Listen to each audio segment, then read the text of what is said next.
저는 오늘 이 말씀으로요, 삶이 무기력하다면 거룩한 분노를 가져라 라고 하는 제목으로 은혜의 말씀을 나누기를 원합니다. 여러분들 혹시 요즘 이제 이스라엘과 이란이 전쟁이 벌어졌다가 어느 정도 마무리가 되었죠. 근데 이것 때문에 여러 가지 이제 걱정과 근심이 사실은 많았던 것이 사실입니다. 이스라엘에는 예전부터 전쟁이 많았습니다. 특별히 한 전쟁을 예를 들자면 1967년에 벌어졌던 혹시 6.1 전쟁을 아시는지 모르겠습니다.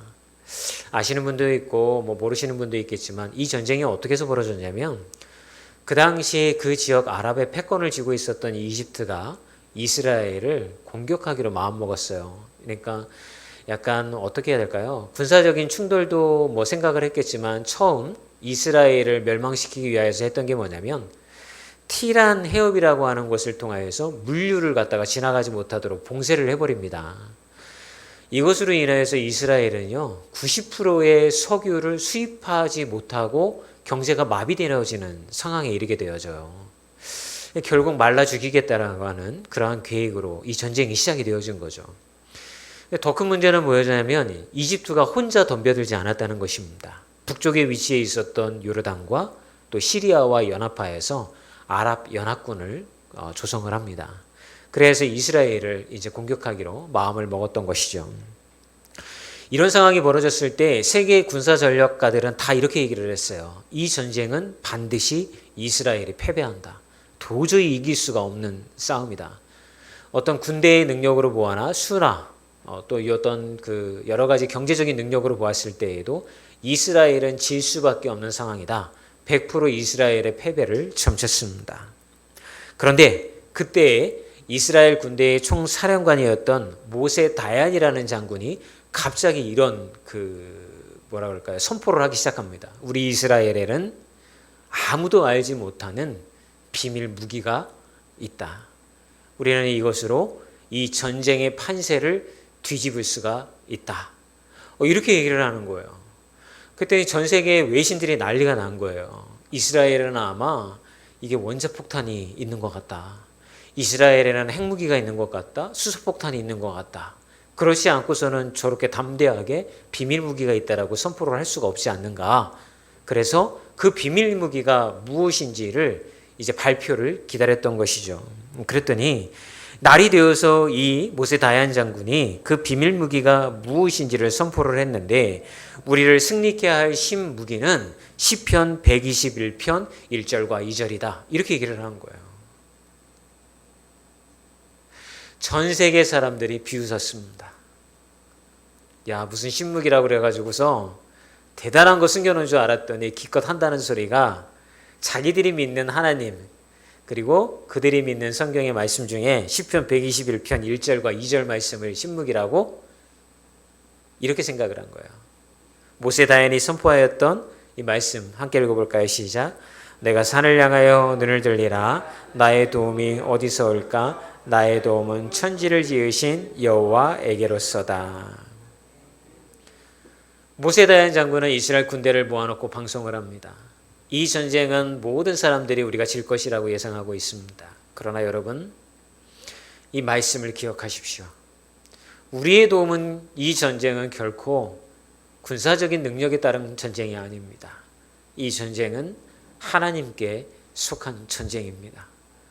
그러므로 우리가 이 말씀을 믿고 나아가면 우리는 승리할 수 있습니다.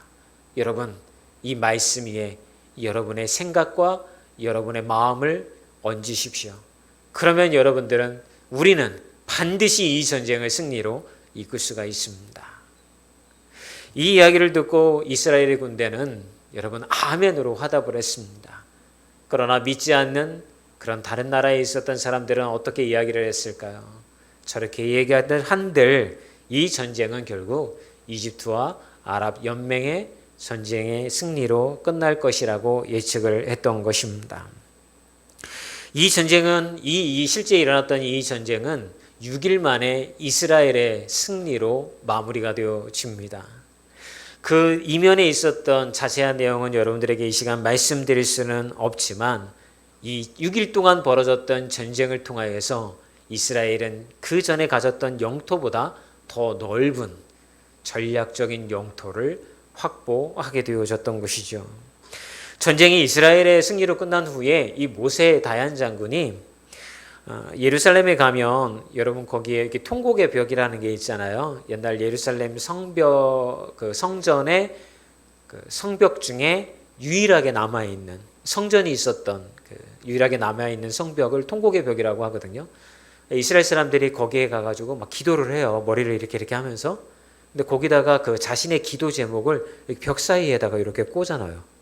나중에 기회가 되면 제가 꼭 모시고 갈게요. 우리 권사님들하고 장로님하고 제가 꼭 모시고 가고 싶어요. 예루살렘에. 저는 이제 20대에 갔다 왔는데요. 거기에 가보면 남자 여자가 이렇게 가운데 펜스가 있어서 따로 이렇게 기도를 해요. 근데 그 앞에서 자기의 기도 제목을 그 성벽 그 벽돌 틈 사이에다가 이렇게 끼워 놓아요. 근데 그 총사령관이 자기의 그 기도 제목이나 그거를 그 안에다 다 끼워 넣었는데 거기에 뭐라고 적혀 있었냐면 시편 118편 23절 말씀이 거기에 꽂히도록 한 거예요. 읽어볼까요? 시작. 이는 여호와께서 행하신 것이요 우리 눈에 기이한 바로다. 여러분, 이 전쟁은 이스라엘의 전쟁이 예상되지 않았어요. 그런데 이겼잖아요. 그럴 때 뭐라고 성경은 얘기를 하고 있습니까? 여호와께서 행하신 것이고 사람들이 보기에는 정말 이상한 일이구나. 어떻게 이기게 하셨을까? 라고 하는 고백을 이 사령관은 거기에다가 넣었던 것이죠. 이 일화는 우리에게 이런 질문을 던집니다. 우리가 두려움 상황 속에서 골리앗처럼 우리에게 두려움을 주는 문제를 만났을 때에 무엇을 인생의 무기로 삼고 있는가? 라고 하는 질문을 우리에게 해주고 있는 거예요. 사랑하는 여러분, 여러분은 인생에서 골리앗과 같은 문제 많이 만나시죠? 많아요. 건강에 대한 문제도 있을 수 있고요. 또 사업에 하시는 분들은 뭐 사업의 문제, 경제적인 문제, 자녀의 문제 뭐 많잖아요. 그죠? 근데 이 문제가 주는 공통점이 있어요. 그게 뭐냐면 두려움이에요. 두려움. 건강에 대한 두려움을 갖고 계신 분들은 생각이 어디까지 흘러가게 되냐면요. 이러다가 나 어떻게 되는 거 아니야? 아이들도 어린데 아직 내가 해야 할 일이 많은데 여기까지 흘러가더라고요.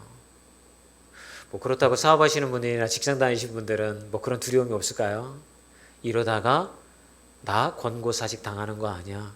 그러면 내가 세상에 나가서 뭐로 우리 가정을 꾸릴 수가 있지? 나는 기술도 없고 아무것도 없는데 큰일이다. 이런 걱정과 근심이 짓누르는 거예요. 아까 우리 김민수 교수님 요새 내가 무엇을 의지해야 될까 뭐 이런 멘트도 하고 그러던데 지극히 40대 가장이 가지는 무거움이에요. 누구도 피해갈 수가 없어요. 물론 이제 어떤 여성분들은 이렇게 얘기할 수 있어요. 뭐 남편만 직장 다니냐, 나도 직장 다니고 똑같은 무게를 짊어지고 있다. 근데 이 남자들이 가지고 있는 약간 속성이 있어요. 여성과 다르게 그게 자기가 책임을 지어야 한다라고 하는 굉장한 그 좋게 얘기하면 이제 책임 의식이고요. 조금 더 뭐 비관적으로 얘기를 하면 속박된 게 있단 말이에요. 그러니까 그게 무게가 느껴지는 거예요. 그럴 때에 여러분 우리의 인생에 이 두려움을 이겨낼 수 있는 골리앗처럼 우리를 짓누르는 그 두려움을 이겨낼 수 있는 무기가 있다고 한다면 신앙의 무기가 있다고 한다면 우리가 좀 더 가벼운 인생 살 수 있지 않을까요? 좀 더 활기차고 평안을 누리는 인생 살 수 있지 않을까요? 그런 걸 사실은 질문을 던지고 있는 거예요. 여러분의 신앙의 무기는 무엇이냐고요. 이러한 것들에 대해서 해답을 주는 사건이 성경에 나와 있는데 그게 바로 다윗과 골리앗 사건입니다. 이 블레셋과 이스라엘의 전쟁에서요. 이스라엘군은 이미 마음이 무너져 있었어요. 골리앗을 보고요. 이 전쟁은 우리가 이길 수 없는 전쟁이다. 우리가 패배한 전쟁이다. 이렇게 생각하고 있었던 것입니다. 이미 사람들의 내면에서부터 무너지고 있었던 것이죠. 그때 어린 다윗이 나타납니다. 그러니까 여러분들이 아시는 것처럼 하나님을 자신의 무기로 삼고 골리앗을 쓰러뜨리죠. 그러면 우리는 다윗과 같은 믿음을 가지려고는 어떻게 해야 될까요? 여러분, 다윗이 믿음이 좋아서 골리앗을 쓰러뜨리라고 하는 거 모르는 사람 없어요. 다 알아요. 그런데 저는 이런 질문을 여러분들한테 드리고 싶은 거예요. 그러면 도대체 그런 믿음을 가지려고 하면 어떻게 해야 되냔 말이에요. 쉽지 않잖아요. 다윗과 같이 두려워하지 아니하고 물맷돌을 의지해서 나갈 수 있다. 어떻게 믿음을 가질 수 있었을까? 이런 질문을 던졌더니 우리 청년부의 한 사람이 이런 얘기를 해요. 10대의 무모함? 10대는 무서운 게 없어요. 이런 얘기를 하더라고요. 좋은 생각이다. 나는 그런 생각 하지 못했는데 나중에 청소년부 혹시 내가 설교하게 되어지면 한번 얘기해야 되겠다. 10대의 무모함을 가십시오. 믿음에는 그게 필요합니다. 이런 얘기도 하고 싶었던 거죠. 자, 그런데 골리앗 앞에선 다윗도 두려웠어요. 그죠? 두려움이 없었던 게 아니에요. 여러분들 성경 보실 때 다윗은 두려움도 없었을 거야. 바울은 정말 믿음이 좋아서 다 이겨냈을 거야. 이렇게 성경 읽으시면 안 돼요. 우리랑 똑같은 사람들인 거예요. 다윗도 두려움이 있었어요. 이스라엘의 군대들도 골리앗 앞에 섰을 때에 두려움이 있었어요. 그런데 이 이스라엘의 군대의 사람들과 다윗의 결정적인 차이점이 있었어요. 이 두려움을 이겨내는 결정적인 차이점은 무엇이었을까요? 믿음의 차이였을까요? 아니에요. 다윗에게는 거룩한 분노가 있었어요. 그래서 저는 여러분들이 혹시 힘들고 여러분들을 움츠러들게 만드는 문제를 만나잖아요. 그러면 여러분 안에 거룩한 분노를 가지셨으면 좋겠습니다. 자, 이게 무슨 말이냐? 물론 골리앗이 하나님을 조롱했잖아요. 그것에 대한 분노를 가지고 다윗이 싸움에 나간 것도 있었어요. 그런데 오늘 이 본문을 저는 어떤 방향으로 이끌기를 원하냐면 그 분노의 화살이 골리앗을 향한 것도 있었지만 다윗 스스로 자신에게 향한 분노였다라고 하는 거예요. 왜 이렇게 말씀을 드리냐면 여러분, 우리는 어려서부터 신앙의 교육을 받고 자라거나 늦게 신앙생활을 했어도 다 아는 말씀이 있잖아요. 나는 너의 하나님이 됨이고 창세전에 너를 택하였고 내가 너와 함께함이고 너를 붙들어주고, 이런 말씀을 우리는 교육을 받으면서 살았단 말이에요. 이 말씀의 결론은 뭡니까? 하나님이 나의 하나님이 되시고 나와 함께 하시고 나를 지켜주시고 인도해 주실 것이라고 하는 그 말씀을 우리는 알고 있잖아요. 근데 여러분, 이 말씀 가지고 실제로 여러분들이 걱정과 근심하시는 세상으로 나아가셔서 부딪혀 보면 어떤 일이 벌어지나요? 그 문제 앞에 딱 문제가 여러분들에게 근심과 걱정을 줬을 때에 여러분들이 거기서 쪼그라들지 않고 두려움도 없고 근심하지 아니하고 이 문제 별거 아니야.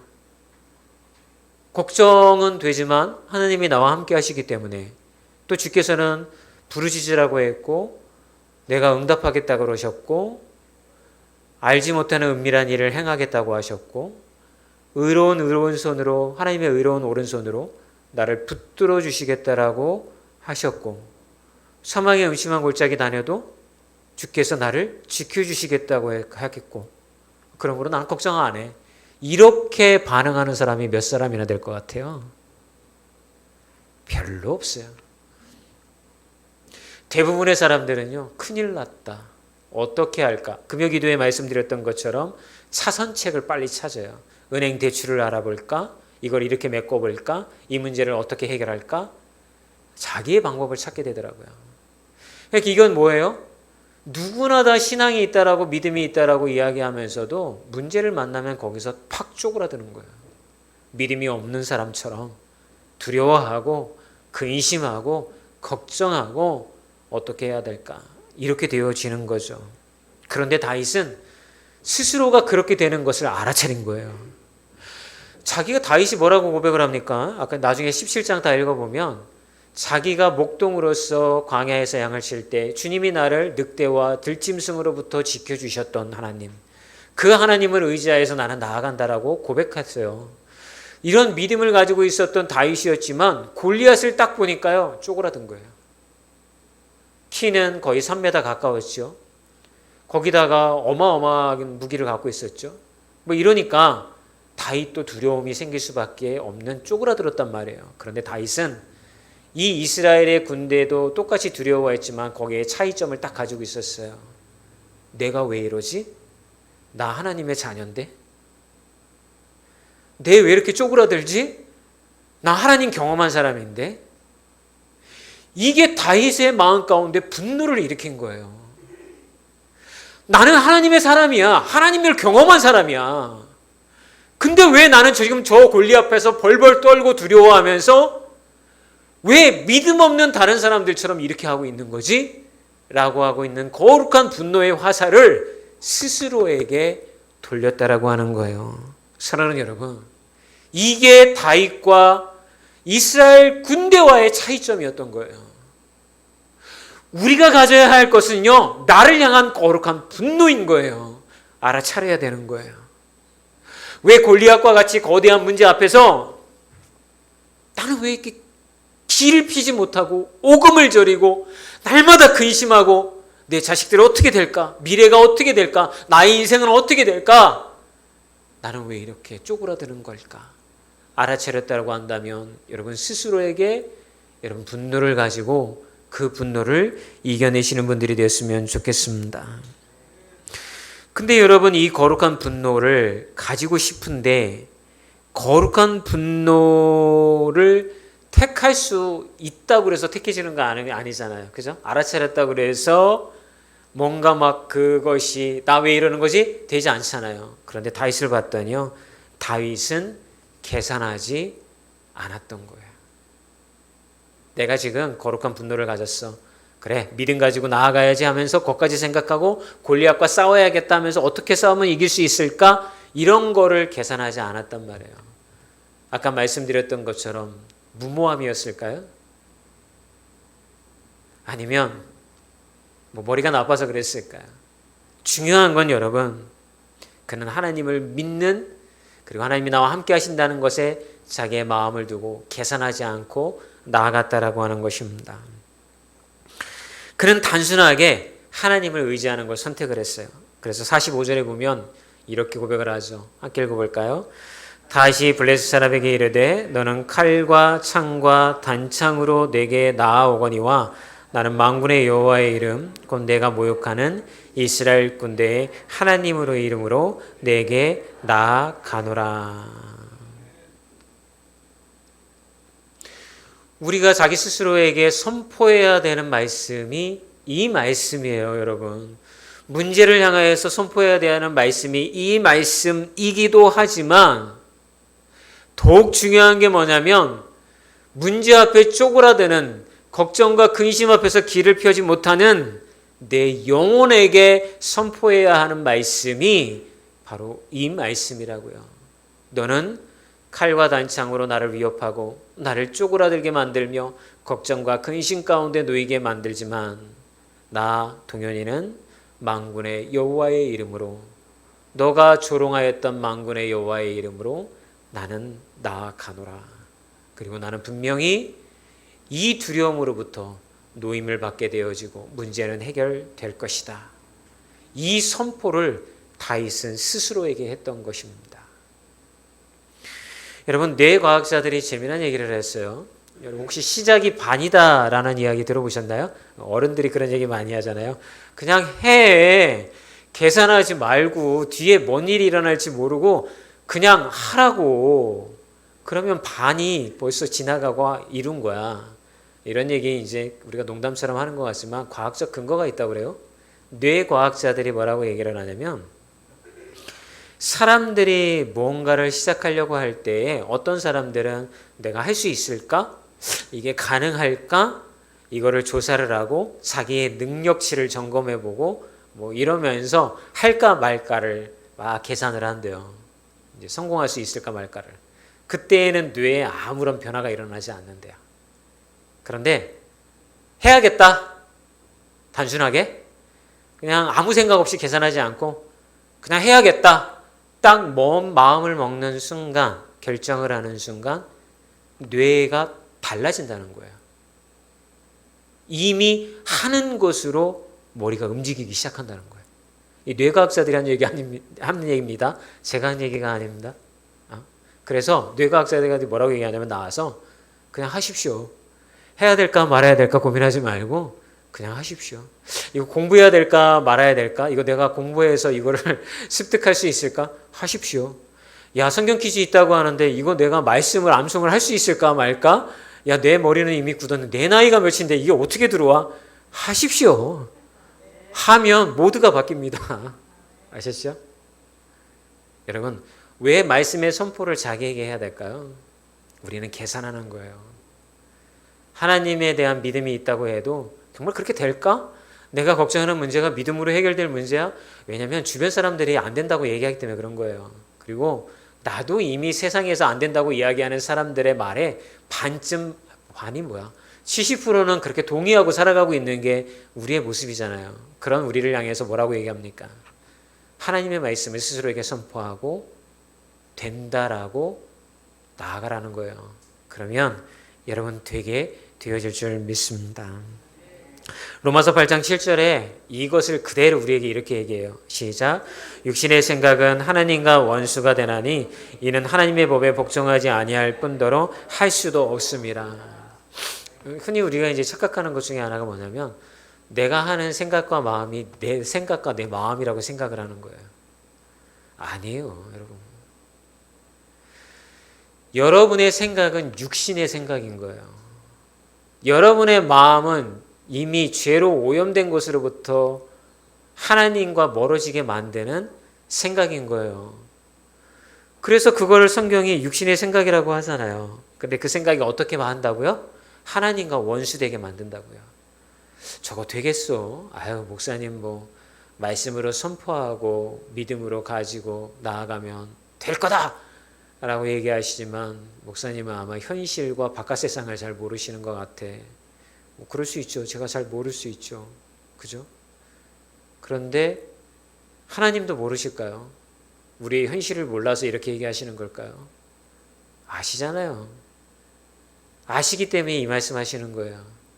그 너희들이 가진 육신의 생각이 나를 믿는 믿음으로부터 멀어지게 만들고 나를 의지하는 것으로부터 떨어져 나가서 너희의 생각으로 죄를 짓고 하나님의 법에 복종하지 아니하게 한다라는 이야기를 해주시고 있는 거예요. 그러므로 여러분 육신의 생각은 하나님으로부터 어떻게 멀어지게 만듭니까? 불가능하다고 믿게 만들고 낙심하게 만들고 또 무기력하게 만들고 하나님을 의심하게 만들고 이렇게 여러분들을 끌고 간다고요. 그게 하나님과 멀어지게 만드는 거예요. 그러면 하나님의 말씀을 선포해야 되는 이유가 뭡니까? 육신의 생각에 매여 있지 아니하고 하나님의 말씀에 내 머리와 생각과 마음이 머물게 하기 위해서 말씀을 나에게 선포할 때에 그럴 때 여러분 거룩한 분노를 가지고서 두려움을 이겨낼 수 있게 되어지는 거예요. 자, 이렇게 이제 주님을 온전하게 바라봐야 되는 이유를 마태복음 14장 22절과 23절에 가면 우리에게 베드로 사건을 통하여서 이야기를 해주고 있어요. 이 사건 뭐냐면 오병이어 사건 벌어지고 난 다음에 예수님이 배에 태워가지고 제자들을 건너편으로 갈릴리 바다 지나가 맞은편에 가 있어. 나 잠깐 기도하고 나중에 합류할게. 이 사건이 이제 일어나요. 근데 이제 날이 저물었어요. 얼마나 어두워요. 근데 예수님이 멀리서 기도하다가 그 어두운 데서 어떻게 보셨는지 저는 잘 이해가 안 가지만 보시니까 이 갈릴리 바다에 파도가 일어나고 바람이 세져가지고 배가 앞으로 나아가지를 못하는 거예요. 노를 젓고 막 이렇게 해도 나아가지를 못하는 거예요. 그러니까 그 고난 가운데 있는 제자들을 예수님이 찾아오십니다. 이 제자들이 난리가 났죠. 유령이다 어쩌다. 그랬더니 예수님이 나 예수다. 그러니까 제자들이 안심하고 베드로가 이런 얘기하죠. 예수님이세요?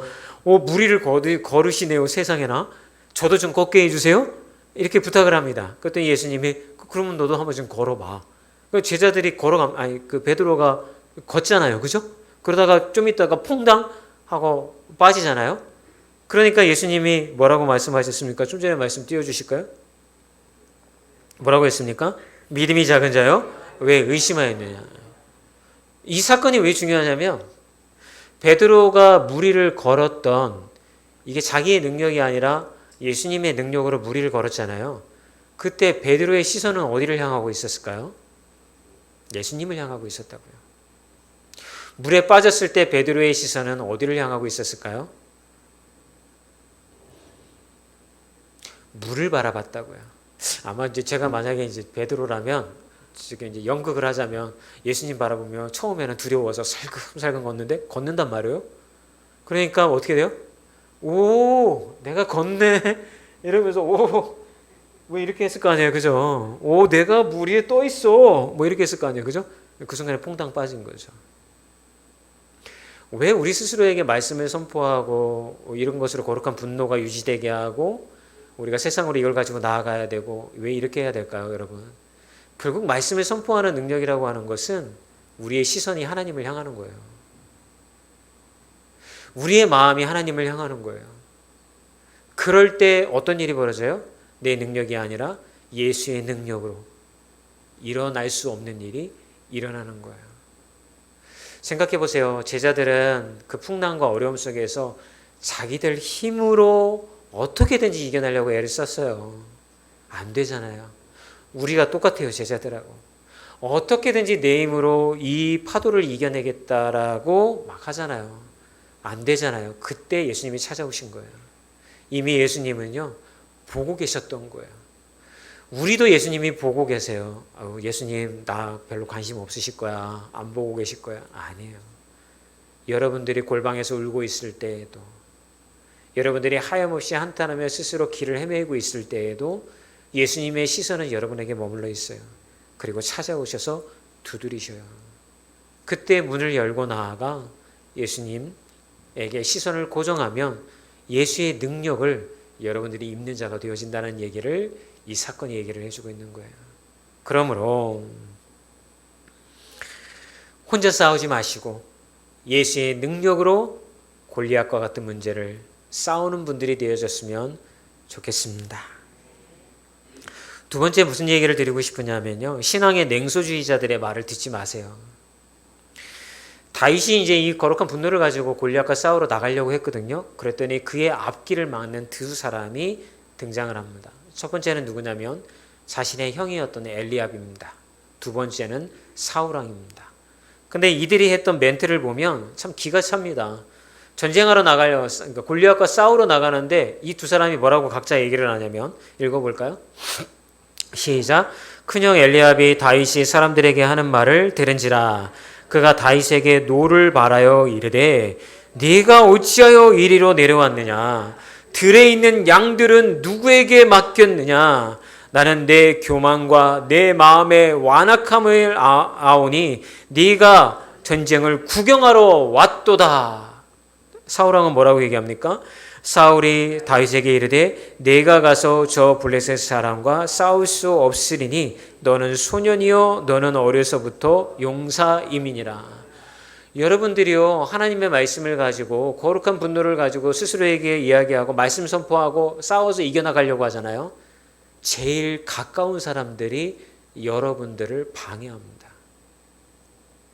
이런 거죠. 형 엘리압과 같은 사람은 어떤 사람입니까? 막 기도하려고 교회 가려고 그래. 막 이 문제를 어떻게든지 주님께 매달려가지고 이겨내려고 그래요. 말씀을 스스로에게 선포해. 암송도 막 하고 집 곳곳에다가 말씀을 적어서 붙여놓고 화장실에다도 붙여놓고 차에다가도 붙여놓고 하니까 옆에서 딱 한마디 하죠. 배우자가 참 오도방정 떤다. 근데 그렇게 한다고 그래서 이 문제가 해결될 수 있을 것 같아. 빨리 가서 은행 대출이나 알아봐. 딴 생각하지 말고 찬물을 확 끼얹는 어떻게 합니까? 기도 열심히 하면 뭐하냐? 집안일이나 똑바로 해. 설거지도 안 해놓고 교회 가냐? 찬물을 확 끼얹어. 또 어머니 얘기하면 하도 많이 해가지고 지루하니까 기도 열심히 하고 철회하고 왔더니 아버지는 술 드시고 계시면 기도하냐? 이렇게 얘기는 안 하셨어요. 아버지 그런 분은 아니셨는데 어쨌든 찬물을 확 끼얹는다고요. 이게 현실적인 문제를 냉철하게 판단해서 그거나 잘해. 허황된 신앙을 가지고 붙들지 말고. 두 번째 사울왕은 어떤 얘기입니까? 한마디로 이걸 정리를 하면 너의 꼬라지를 봐. 네 능력으로 이걸 할 수 있을 것 같아? 이 얘기예요. 사울왕이 지금 하는 얘기는. 이런 이야기를 여러분들이 믿음의 길을 걸어가려고 하면 가까운 사람이 한다고요. 냉소적이죠. 그럴 때에 여러분의 마음이 움직여서는 안 된다는 거예요. 거기에 귀를 기울여서는 안 된다는 거예요. 여호수아 1장 8절에 이런 말씀이 있어요.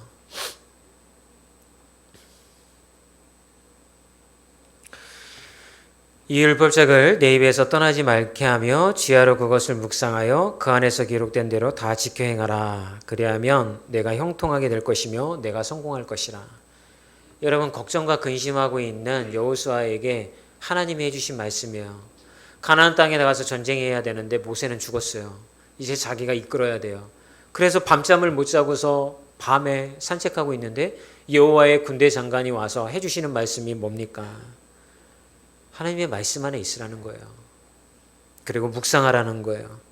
그리고 지켜 행하면 형통하게 될 거라는 거예요. 왜요? 이 전쟁은 하나님께 속한 전쟁이니까. 시편 1장 1절에서 3절 말씀을 보면 또 이런 말씀이 있어요. 읽어볼까요? 복 있는 사람은 악인들의 궤를 따르지 아니하며 죄인의 길에 서지 아니하며 오만한 자들의 자리에 앉지 아니하며 오직 여호와의 율법을 즐거워하여 그의 율법을 주야로 묵상하는 자로다. 그는 시냇가에 심은 나무가 시절을 따라 열매를 맺으며 그 잎사귀가 마르지 아니한 같으니 그가 하는 일이 다 형통함이로라. 여러분, 어떻게 형통한다고 얘기하고 있습니까? 악인의 꾀를 따르지 않는 거예요. 죄의 길에 서지 않는 거예요. 대신에 율법을 아침 저녁으로 즐겁게 묵상하는 거예요. 여러분들에게 그런 어떤 그 냉소주의자들이 그런 이야기를 해도 귀 기울이지 아니하고 하나님의 말씀을 더욱 가까이 하며 그 말씀을 여러분의 마음에 심어야 되는 이유를 여기서 그렇게 얘기했는 거예요. 그 사람의 이야기를 따르지 말고 복 있고 형통을 받는 사람들은 바로 이 말씀 가운데 머무는 사람이라는 것을 우리한테 이야기를 해주고 있는 거죠. 사무엘상 17장 47절에 아까 말씀드렸지만 또 여호와의 구원하심이 칼과 창에 있지 아니함을 우리에게 알게 하리라. 전쟁은 여호와의 손에 속한 것인즉 그가 너희를 우리 손에 넘기시리라. 사랑하는 여러분, 여러분은 이미 전쟁 가운데 있는 거예요. 그죠? 우리의 삶도 영적 전쟁인 거예요. 근데 이 전쟁은 어디에 속해 있다고 그래요? 하나님께 속해 있다고 이야기를 해주고 있잖아요. 그러니까 하나님 앞에 속한 자로서 스스로에게 거룩한 분노를 가지고 그 위기와 근심 앞에 쪼그라들지 말고 스스로에게 하나님의 말씀을 심고 선포하여서 여러분의 삶의 태도나 생각이 바뀔 수 있도록 해주셔야 되는 거예요. 이거 예배 끝났다고 나가서 여러분들의 삶에 변화가 있을까요? 없어요. 여러분이 이 교회 나가면 다시 원래 제정신으로 돌아와요. 그 제정신은 걱정과 근심하며 사는 삶인 거예요. 근데 그거를 이겨낼 수 있는 방법을 오늘 이 말씀이 가르쳐 주잖아요. 그 말씀대로 살아가시기를 주님의 이름으로 축원합니다.